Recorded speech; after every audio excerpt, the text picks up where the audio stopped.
আমরা এখন দ্বিতীয় ডায়লগটা একটু দেখব যে এখানে কি বলছে সেটা বুঝে পড়ার চেষ্টা করব এবং প্র্যাকটিস করব। অবশ্যই তার আগে এই দ্বিতীয় ডায়লগের জন্য যে শব্দার্থগুলো রয়েছে সেই শব্দার্থগুলো দেখে আসব।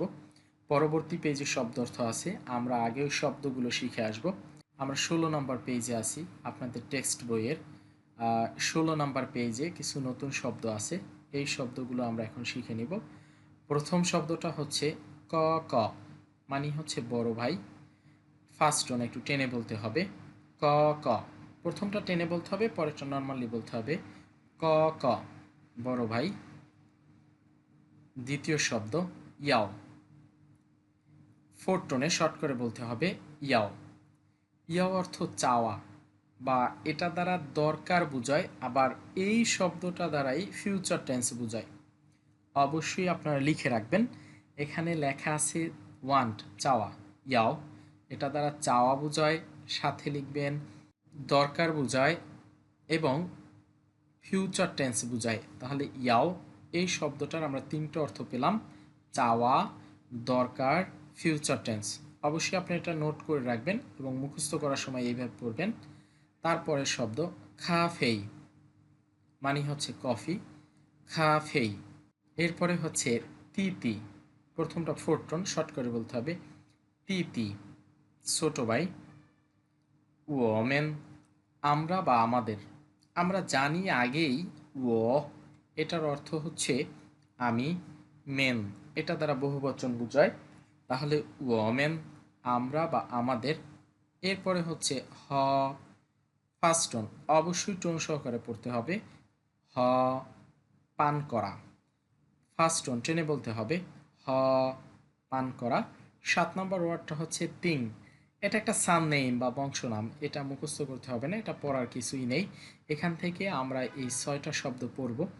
তো শুরু থেকে আমি আবার বলছি, ক ক, ক ক ইয়াও, ইয়াও খাফেই, খাফেই তিতি, তিতি ওমেন, ওমেন হ, হ।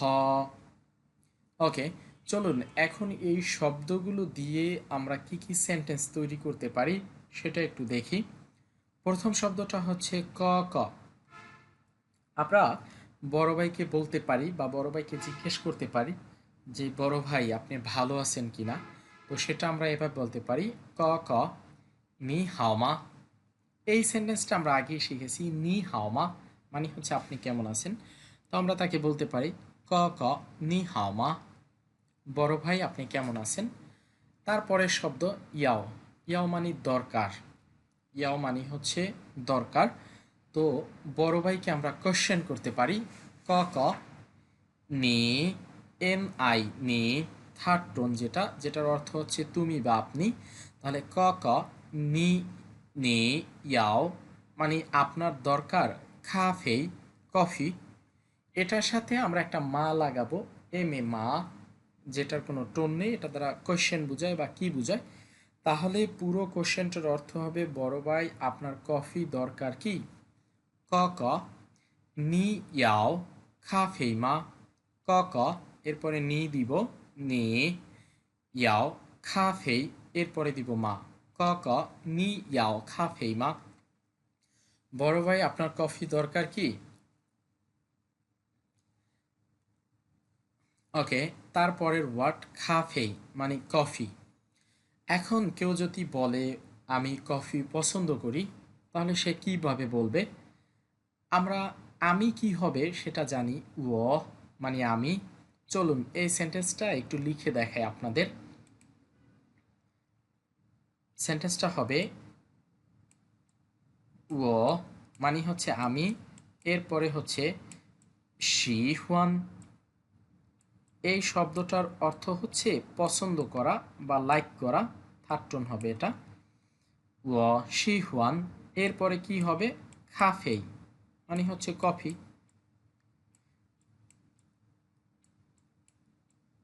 এটা এফ হবে, ও শি হুয়ান খাফেই আমি কফি পছন্দ করি। এখানে এই শিহুয়ান এই শব্দটার অর্থ হচ্ছে পছন্দ করা বা পছন্দ। তাহলে সেন্টেন্সটা কি হলো?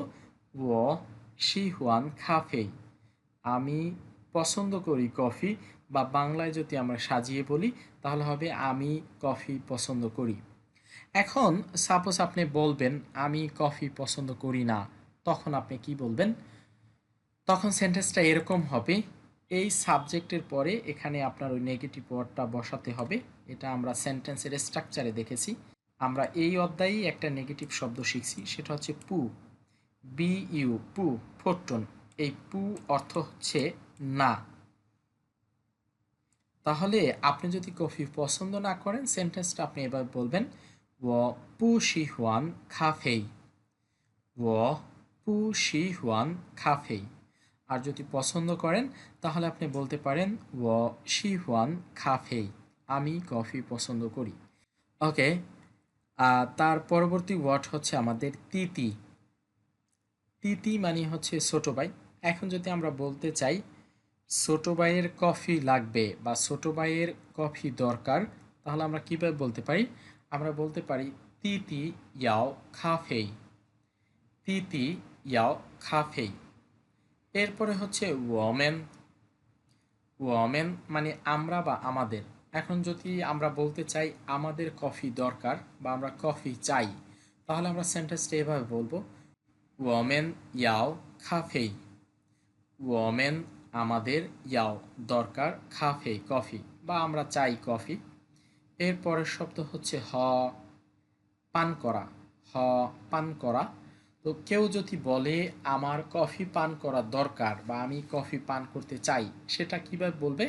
তখন সেন্টেন্সটা এভাবে বলতে হবে, ও ইয়াও আমার দরকার বা আমি চাই, হ পান করতে, খাফে কফি, আমি চাই পান করতে কফি। তার মানে হচ্ছে আমি কফি পান করব। ওই যে ফিউচার বোঝাচ্ছে ইয় দ্বারা। তো সেন্টেন্সটা কি হবে? আমি আবার বলি, ও ইয়াও হ খাফেই, ও ইয়াও হ খাফেই। ওকে, আশা করি এই সেন্টেন্সগুলো লিখে লিখে আপনারা প্র্যাকটিস করবেন এবং আপনারা যতটুকুই শিখবেন ততটুকু বলার চেষ্টা করবেন। গ্রুপ থেকে আপনি আপনার একজন পার্টনার সিলেক্ট করে নেবেন যার সাথে আপনার ভালো সম্পর্ক। তার সাথে আপনি যে শব্দগুলো বা যে বাক্যগুলো শিখবেন এগুলো বলার চেষ্টা করবেন, তাহলে আপনি যেগুলো পড়বেন সেগুলো আর ভুলবেন না। ওকে, এইবার আমরা ডায়লগটা দেখে আসব যে ডায়লগে কি বলছে, একটু বোঝার চেষ্টা করব। এখানেও দুইজন ব্যক্তি কথা বলতেছে। প্রথম ব্যক্তি হচ্ছে তিংলিপো। তিংলিপো বলতেছে ক ক, মানে বড় ভাই, নি ইয়াও খা ফেইমা, নি আপনার, ইয়াও দরকার, খা ফেই কফি, মা, মা দ্বারা কোয়েশ্চেন বুঝায়। তাহলে বড় ভাই আপনার কি কফি দরকার? ক ক, নি ইয়াও খা ফেইমা। ক ক বড় ভাই উনি উত্তর দিছে, ও ইয়াও খা ফেই, ও ইয়াও খা ফেই। ও মানে আমার, ইয়াও মানে দরকার বা চাই, এটাও বোঝায়। খাফেই মানে কফি, ও ইয়াও খাফেই আমার কফি দরকার বা আমরা কফি চাই। এরপরে তিতি, তিতি মানে ছোট ভাই। ছোট ভাই বলতেছে, ও ইয়ে আমারও, ইয়াও দরকার, খাফে কফি, ও ইয়ে আমারও, ইয়াও দরকার, খাফে কফি। এখানে ইয়ে এই শব্দটা দ্বারা ও বুঝায়, ও আমারও। তিংলিপো বলতেছে হাও, ওমেন তো আমরা সবাই, হ পান করব খাফে কফি, ওমেন তো আমরা সবাই, হ পান করব খাফে কফি। আমি পুরো ডায়লগটা আবার বলতেছি, ক ক মানে বড় ভাই, নি ইয়াও খাফে মা, নি ইয়াও খাফে মা আপনার কি কফি দরকার? উনি উত্তর দিছে, ও ইয়াও খাফে আমার দরকার কফি, মানে আমার কফি দরকার। ও ইয়ে আমারও, ইয়াও দরকার, খাফে কফি, ও ইয়ে আমারও, ইয়াও দরকার, খাফে কফি।